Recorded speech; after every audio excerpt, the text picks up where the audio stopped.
Bam! What's up, guys? Captain's log. Bam! Okay, this is a Baja Racer Mini bike.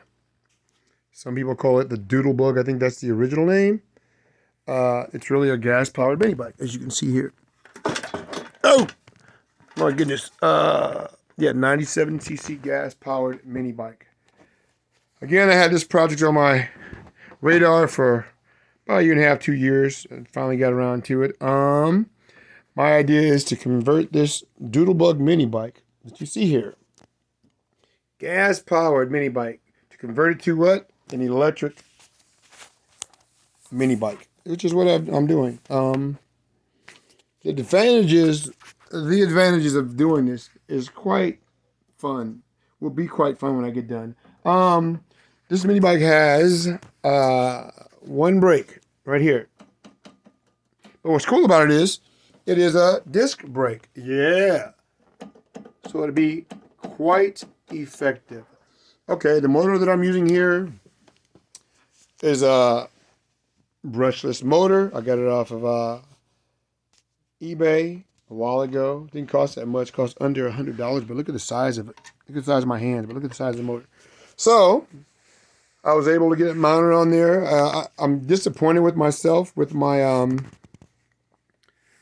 with the way I did it, because I like to do things as clean as I can, but you know, it may look all right, but my measurements and things were a bit off. But I'm not a machinist, or I'm not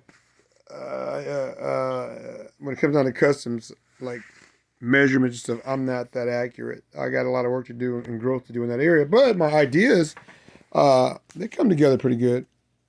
They seem to most of the time. But anyway, I got it lined up properly with the chain and everything else. But the deal is, the size of the sprocket here on this motor is not the size of the sprocket here. So I'll have to send this sprocket right here off to Rebel Gears, and they make custom sprockets. So I'll have to have this sprocket made in a size 35.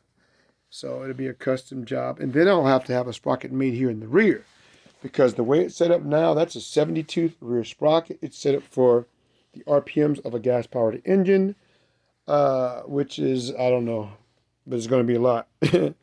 Versus this right here, the RPMs of this motor here, right here at 60 volts, is going to be like 750 RPMs, right? So I had to go on the electric scooter parts site and go on the gear their speed calculator. When you go to the site, you're able to punch in numbers. Numbers meaning the size of your sprocket, the size of your wheel, and the size of your wheel sprocket right here. And you punch those numbers in the RPMs of the motor, and we'll give you an approximate speed. It's pretty accurate. I've tested it a few times, and it's quite accurate. But anyway, I did that. So I'll be getting a 17-tooth sprocket made here, custom sprocket here, made there. And I'll be getting a rear sprocket right here. This is a 70-tooth. I'll be getting a custom 20-tooth rear sprocket made. That's right. A 20-tooth rear sprocket. And that will give me a top speed at 750 RPMs. That will give me a top speed of 23 miles an hour. And that'll put me right where I'm supposed to be, because the speed limit on e-vehicles, e-bikes, is 20 miles an hour nationwide. So I know how to make this thing faster, but that's not my goal. My objective is to make it faster. I'm trying to make it compliant. So that way, when I'm out on an adventure ride, I don't get pulled over. I don't get harassed by the cops. I can say, hey, you know, this motor is only a 750 watt motor. I'm compliant. My speeds are only 20 miles an hour, 23 tops. If I'm pushing, if I'm lucky. So yeah, I'm just trying to be compliant. And like I said, when you're compliant with the law, the speed limits, it's actually easier on you to enjoy your bike, because you're not trying to go 35 and 40 miles an hour. You know, technically you're breaking the law, as I always say, if you're doing that. But anyway, the fun that this thing will be is going to be quite cool. I plan on getting a trailer for it.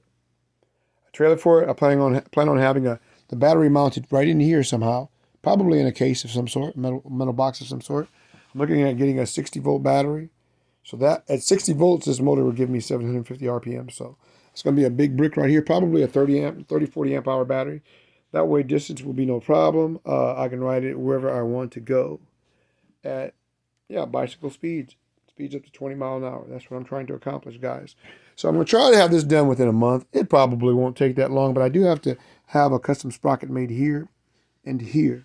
And then I have to find out the exact type of brushless controller that I'm going to use for this.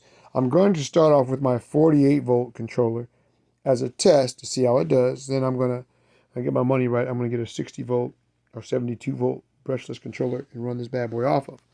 I haven't cleaned this bike yet. I got it last week. Yeah, last week sometime, very cheap off of Craigslist. I've been eyeing this Doodlebug mini bike for a long time. I made attempts to get it in the past, but people have always beat me to it. This time, I got it. I got it. And I'm trying to sell that motor for like $100 on Facebook Marketplace, and that'll give me most of my money back that I paid for this little mini bike, which was like $140. $140. So if I can get that, sell that motor right there, and it looks like it's in great condition for $100, I'm good. That means I will have only paid $40. And as many of you know, I'm into the e-vehicle thing. My thing is converting existing vehicles from gas to electric, or getting existing electric vehicles that don't, you know, don't operate to specs that most people would like to have them at, is to modify them and make them a bit more powerful and faster. Yeah, that's what I do. Okay, guys, I think that's a good review. Also, like I think I mentioned this earlier, maybe I didn't.